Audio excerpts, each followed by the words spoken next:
In the last 22 years, PlayStation and Xbox have sold a combined 510 million units. Each brand has had its ups and downs, but we thought it would be fun to see how the two compared over the years. Join us as we try to determine which console is best in this episode of the Infographics Show, PlayStation vs. Xbox. Sony came to the video game console market with PlayStation in December 1994. It was a very successful console which managed to sell 102 million units by the time it was discontinued in March 2005. The console featured a 33 MHz CPU and a 33 MHz GPU. The most popular game on the console was Gran Turismo, which sold 10.8 million copies. Sony waited 6 years before releasing a successor to the original PlayStation. PlayStation 2 debuted with a price tag of $299. Microsoft became interested in the video game market and in November 2001 debuted their console titled Xbox, also for $299. Microsoft derived its name from DirectX Box, which was a reference to Microsoft's graphics API, DirectX.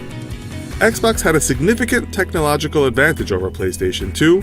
Its central processing unit, or CPU, docked at 733 MHz compared to PlayStation's 295 MHz. Its graphics processing unit, or GPU, also overpowered that of PlayStation with 233 MHz compared to 147 MHz. Due to Xbox's technical superiority, Sony lowered the price of PlayStation 2 to $199. PlayStation also secured exclusivity rights to Grand Theft Auto San Andreas, which sold 17.3 million copies. Sony ultimately sold 155 million units of PlayStation 2, making it the best-selling console of all time compared to Microsoft's 24 million units of Xbox. Microsoft's most popular game of the generation was Halo, which sold 8.4 million units. PlayStation 2 boasted a catalog of 2,500 games compared to Microsoft's 1,000. In December 2003, Sony tried to bundle PlayStation 2. It combined a DVR, a DVD burner, and the video game console. The device was called PSX. PSX was deemed a failure and it was never released outside Japan. While Sony was enjoying the massive sales of PlayStation 2, Microsoft was already working on the next iteration of Xbox. They called it Xbox 360. It was released in November 2005, priced at $299, a whole year before Sony released their PlayStation 3, which was priced at $499. But Xbox was definitely not without its flaws. Xbox 360 suffered from a critical hardware failure which gamers came to call the Red Ring of Death. One source reported that as much as 68% of test units were found to be defective. This defect cost Microsoft over $1 billion. PlayStation 3 featured an 8-core 3.2 GHz cell processor compared to Xbox 360's 3-core 3.2 GHz Xenon processor. The two processors had very unique architectures, making them hard to compare. PS3 featured 256 XDR RAM compared to Xbox 360's 512 GDDR RAM. This number made PS3 seem weaker, however it functioned more efficiently. In 2007, PS3 sold 6.5 million units, while Xbox 360 sold 7.3 million.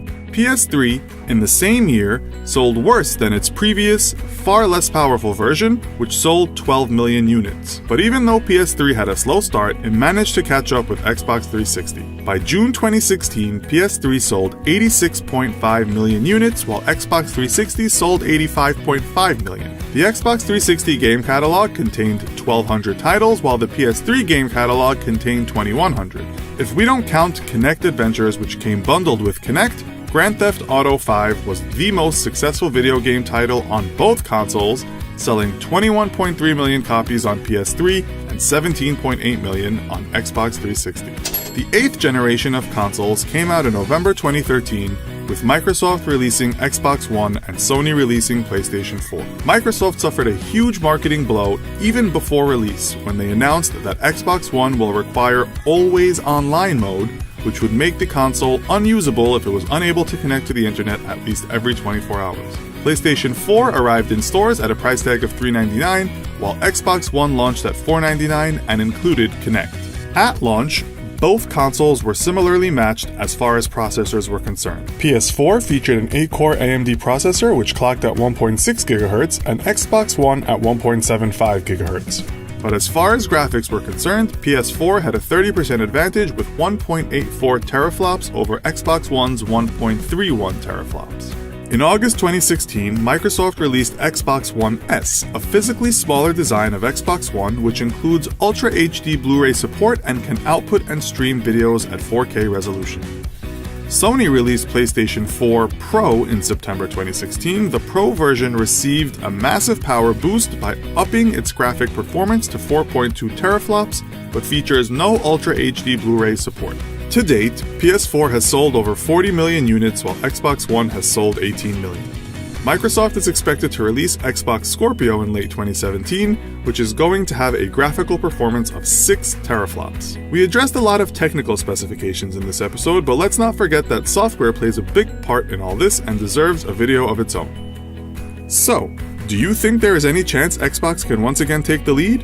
Which console do you prefer and why? Let us know in the comments. If you enjoyed this comparison video, press like and be sure to subscribe. You can also give feedback on our subreddit, linked in the description.